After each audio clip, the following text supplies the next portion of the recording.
With The Mandalorian Season 3, Chapter 17 now officially out on Disney+, a lot of Star Wars fans are looking forward to what's next by Jon and Dave, with of course the next episode that airs this upcoming Wednesday. That's really going to be a big deal for fans around the globe. And also we have Celebration, by the way, coming out this April that takes place over in London. This is Mike Zero. Subscribe if you're new and like this video to see future Star Wars updates. I'm also on Twitter at Mike01. I thank you also very much for the great and kind support. Now, given that Disney CEO Bob Iger has been very much involved with a handful of the fandom, with Jon and Dave, with of course Kathleen Kennedy trying to correct some of her wrongs, there's a lot of things that he's taking a lot of weight from. All these different things surrounding Star Wars, Marvel, and just Disney in general.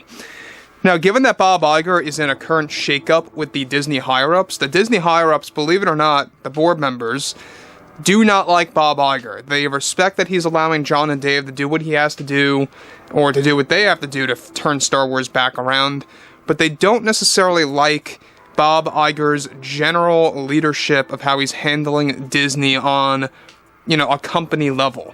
So that brings us to exactly what Bob Iger, I should say, had to say about the future of Star Wars and exactly what's happening. Now, he had a couple of things to say about the fandom that I think is a very bad take on how the fandom operates and what the fandom thinks about the franchise and what they do and just how the community actually acts. Alright, so Bob Iger had a very bad take. In fact, I would go as far to say that he actually had an awful take on the overall Star Wars fandom and exactly how it works. So let's dive into exactly what he was able to talk about and exactly what this entails. So with both Disney and Lucasfilm preparing to make big reveals at Celebration this year, both Jon and Dave were able to talk more about their roadmap of Star Wars projects and confirmed a couple of different things for fans. However, Disney CEO Bob Iger went on to talk about the fandom and went, of course, on to fine-tune and right-size his approach to how Star Wars will work from now on and discussed about the fandom. Bob Iger stated the following to the overall community. It came to my realization the past couple of days that this community does not seem to speak their mind or give us clues or hints on which direction we should head in for this franchise. The fandom that supports this brand holds a lot of their wants and needs for this franchise privately, which only makes our jobs harder here at Disney, which is why we are proud to have dedicated fans like Jon and Dave who are also creators, that are able to do the hard work that the fans couldn't really accomplish by expressing what they love about Star Wars and its direction. So I want to just stop here quick about what Bob Iger is basically saying here, is that we are not speaking up, basically, is what Bob Iger is saying, is that the fans are not expressing what they want to see, what they love about this franchise enough. And that, I think, is a very bad take on the fandom, because the fandom has endlessly, since like 2015, maybe 2016, has been expressing that they want things to change, that they are not happy with Kathleen Kennedy, that they are not happy with the sequel trilogy movies and how they were flowing. This was being expressed by fans day in and day out, every single day since The Last Jedi, problem. Now, when you look at stuff like this, where Bob Iger is saying directly to the community that you are not expressing your wants and needs enough, so we have to actually have Jon and Dave do the hard work to actually dive deep into social media and to kind of research what the fans want to see.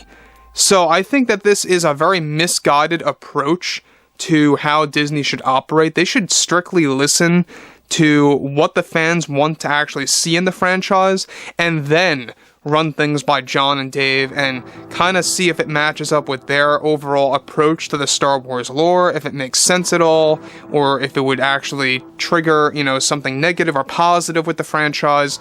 That's how it should work.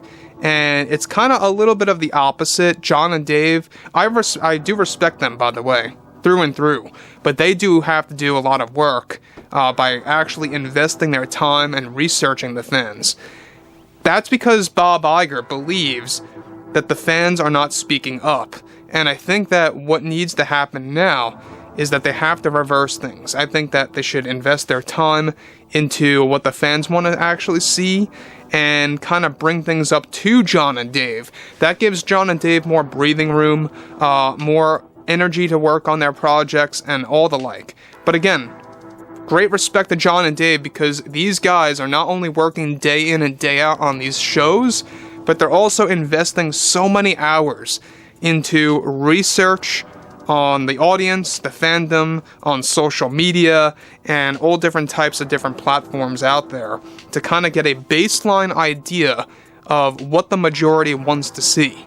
Alright? So that's Bob Iger's, big take on the fandom. Basically is that we are not speaking up for ourselves, which is completely false. Guys, like I say, I really have a lot of criticism over Bob Iger. I never really liked the guy, but I do respect him on some level for at least allowing Jon and Dave to do whatever they need to do, whatever it takes to bring Star Wars back in action.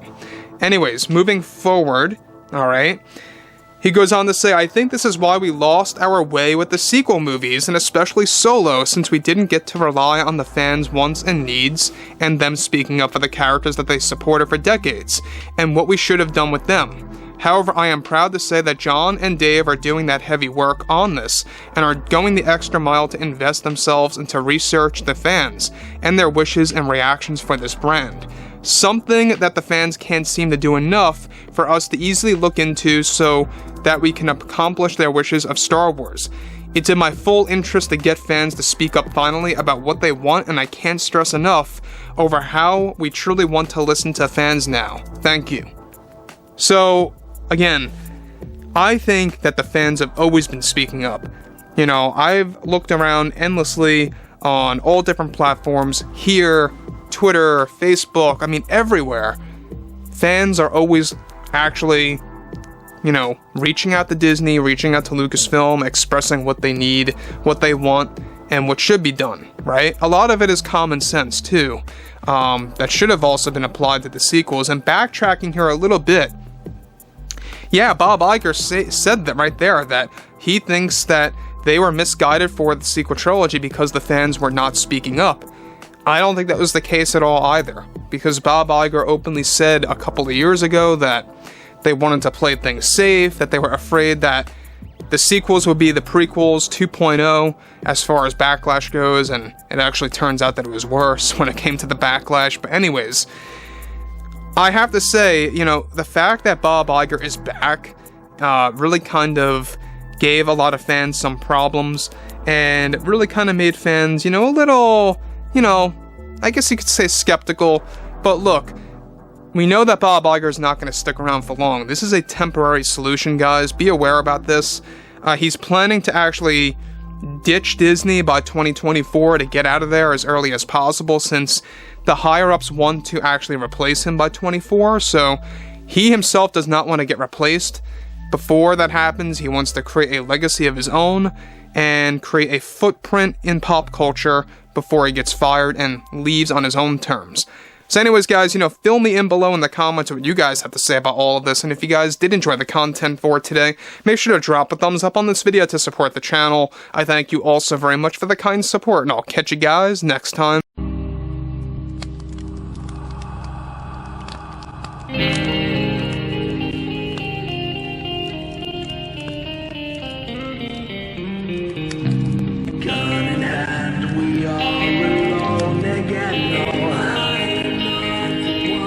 From night to moon we hear them moans again.